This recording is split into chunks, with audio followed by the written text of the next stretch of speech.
समय हम आउटर दिल्ली में बैठे हैं। आउटर दिल्ली में भी हम इस समय नरेला क्षेत्र में बैठे हैं और आउटर दिल्ली की दो बड़ी प्रबुद्ध हस्तियां हमारे साथ में है। राजेश रामपाल जी हमारे पास हैं जो नरेला की जानी मानी हस्ती है, बांकेनेर में रहते हैं। राय सिंह मान जी हमारे पास है जो अलीपुर की जानी मानी हस्ती है। फिलहाल हम बात करते हैं कांग्रेस की। मैं आपको बता दूं कि राय सिंह मान जी दिल्ली की सुल्तानपुरी विधानसभा के प्रभारी हैं। इसलिए इस बात का जिक्र कर रहा हूं कि 19 साल बाद सुल्तानपुरी से पहली बार एक युवा को किराड़ी जिला अध्यक्ष बनाया गया है। सबसे नौजवान व्यक्ति वो इन्हीं की प्रभार क्षेत्र में से उत्पन्न हुआ बालक है। इन्हीं की गोदी में इन्हीं के हाथों से राजनीति सीखा हुआ युवा है।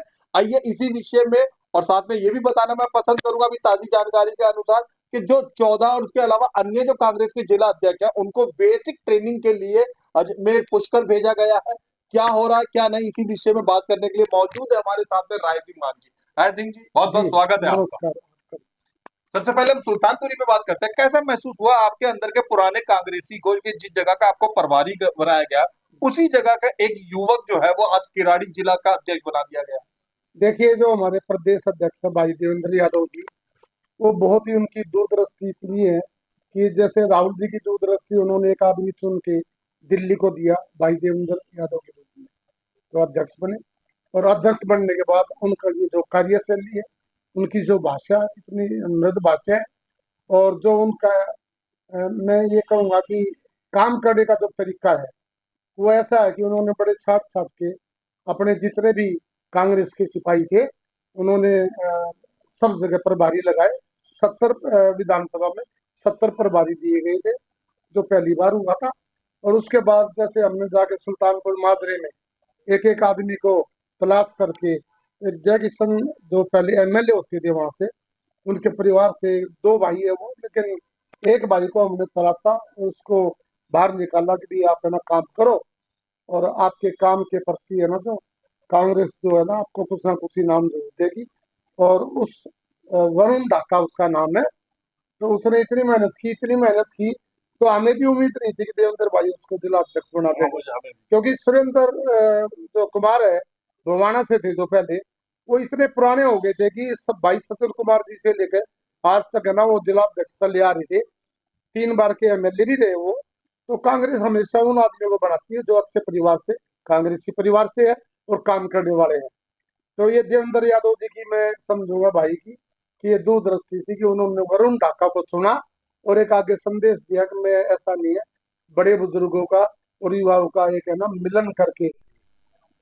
ये तो हमने बात करी जिला अध्यक्ष पे, दिल्ली के कांग्रेस जिला अध्यक्ष पे। अब हम थोड़ी सी बातचीत एक भूली बिसरी विधानसभा सुल्तानपुरी पे बात करते हैं।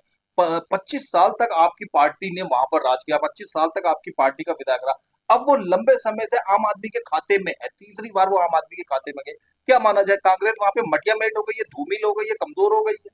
नहीं, ऐसा नहीं है, कांग्रेस कभी खत्म नहीं होगी। क्योंकि पार्टी हमेशा हिंदुस्तान में दो ही जिंदा रहेगी, एक कांग्रेस और एक बीजेपी, भाजपा। होता क्या है कि पहले एक दफे ना बीजेपी बिल्कुल खत्म हो गई थी, जी। एक सीट भी नहीं आई। जी। इंदिरा जी ने अपना बड़ा दिल दिखाते हुए वाजपेयी जी को एक सीट खाली करा एक के से वहां से चुनाव लड़ाया था, उनको जिताया था। तो ये थी कांग्रेस की विचारधारा। कहा था भाई विपक्ष का एक आदमी भी होना जरूरी है। कांग्रेस की विचारधारा जो है वो हमेशा से जो है देश के प्रति सोचती है। बहुत बढ़िया। स्वतंत्रता के लिए जो बलिदान कांग्रेस ने दिया है, जो हमारे बड़े बुजुर्गों ने दिया है, उसका कोई सानी नहीं है।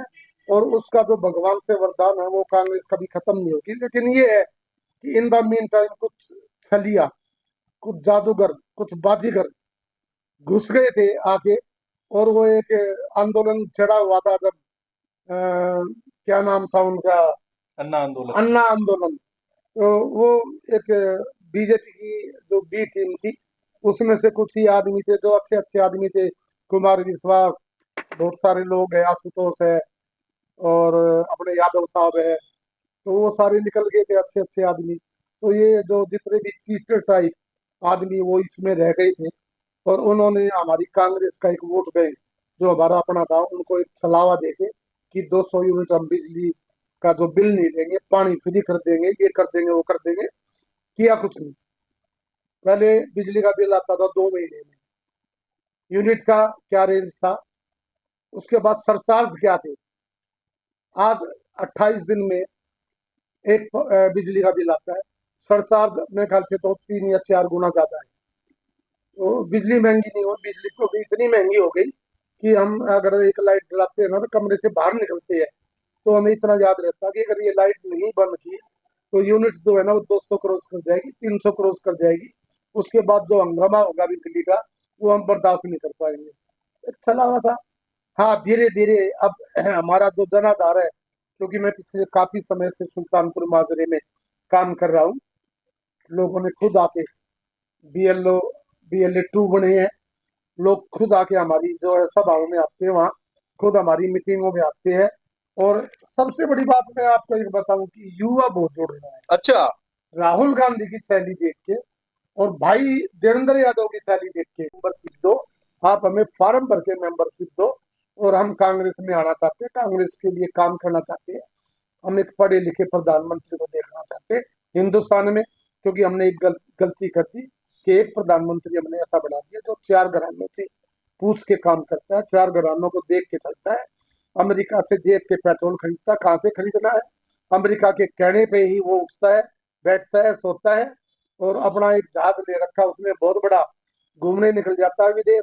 एक साल में पता लगता है कि अब बड़ी खुशी का टाइम है, आज दिवाली मननी चाहिए कि हिंदुस्तान का प्रधानमंत्री, कौन, हिंदुस्तान का प्रधानमंत्री, अपना प्रधानमंत्री आज देश में आ रहा है। जैसे पहले रशिया का अमेरिका का प्रधानमंत्री आता था, तो उसके स्वागत की तैयारी ऐसी होती है। तो मैं समझता एक हूँ बात कि मजाक लोग में करते हैं कि जैसे कभी सचिन तेंदुलकर का बुरा दिन आया पर उसने अपनी मेहनत से दोबारा अपने आप को टॉप पे ले आए, अमिताभ बच्चन का बुरा दिन आया अपनी मेहनत से फिर दोबारा अपने आप को टॉप पे लाए, आपको लगता है कांग्रेस के बुरे दिन चल रहे हैं वो भी कभी अपने आप को टॉप पे ले मैं आए? इसको बुरा दिन नहीं मानता।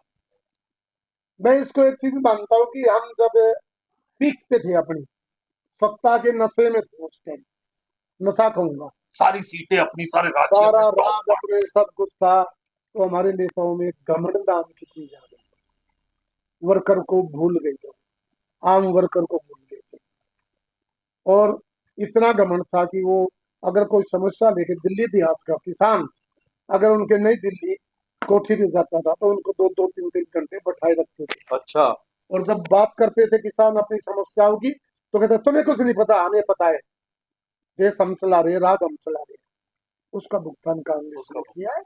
ये ना तो गांधी परिवार ने किया, ना राजीव गांधी ने किया था, ना इंदिरा ने किया, और ना ही राहुल गांधी ने किया है। नाम बदनाम करते हैं, इनका सोशल मीडिया मजबूत है, इनका गोदी मीडिया मजबूत है। और धीरे धीरे जो सोशल मीडिया भी घूम रहा है, आपने देखा होगा कि अब एक नई कॉकरोच नाम की एक है ना पार्टी, कॉकरोच जनता पार्टी। कॉकरोच जनता पार्टी आ गई है। मैं समझता कि वो भी, मैं आगे आने वाले टाइम में उसकी पोले खुलेगी, वो भी एक केजरीवाल की भी टीम है। क्योंकि उसमें जितने भी नरला विधानसभा से जितने आदमी उसमें गए हैं, ज्वाइन किया है और उन्होंने पद लिया है, वो टोटली है आप पार्टी के सदस्य है, बाकायदा मेंबर है, बाकायदा यहाँ पे पोस्ट होल्डर है। तो कांग्रेस कभी खत्म नहीं होती, कांग्रेस की वापसी है, और बहुत जल्दी वापसी है। देवेंद्र भाई के टाइम में ही हम आपको बता देंगे 27 का जो है MCD इलेक्शन जीतेंगे, और 29 का जो है 30 का वो हम विधानसभा कांग्रेस जीतेंगे। के बारे में हमने इतनी बात करी, अगर नौजवान सिद्धार्थ कुंडू की बात ना करी जाए तो अधूरी रह जाएगी। हाल ही में उनको घोषित करके महासचिव दिल्ली प्रदेश का बनाया गया है और आजकल वो थोड़ा सा अपने किसी प्राइवेट कारोबार में भी बिजी है। सिद्धार्थ कुंडू को महासचिव बनाने को आप किस नजरिए से देखते हैं? देखो, सिद्धार्थ कुंडू ने पिछले कई साल से नर्मदा विधानसभा में लोगों को एकजुट करने का प्रयास किया है। चाहे वो ब्लॉक मीटिंग्स हो, चाहे वो जिले की मीटिंग्स हो, उनकी हाजिरी बाकायदा अपने काम में व्यस्त रहने के बावजूद भी उनकी जो हाजिरी वो 100% रहती है। रही बात महासचिव बनाने की, उसका राइट बनता था।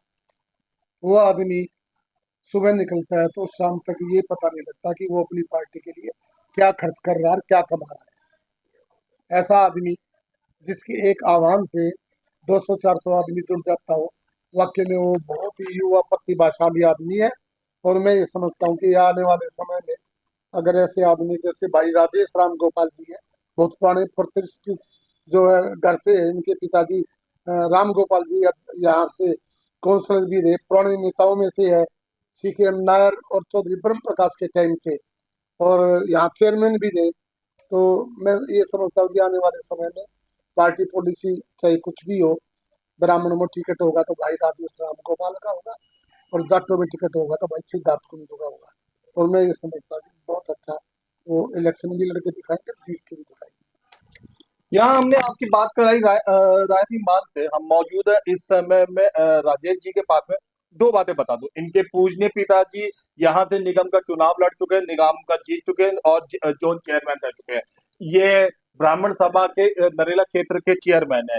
ये नरेला व्यापार मंडल के बड़े पदाधिकारी हैं। ये विभिन्न प्रकार के और संस्थाओं और एनजीओ वगैरह से सुशोभित है, उनके पदाधिकारी हैं। आइए इन्हीं से बात करते हैं।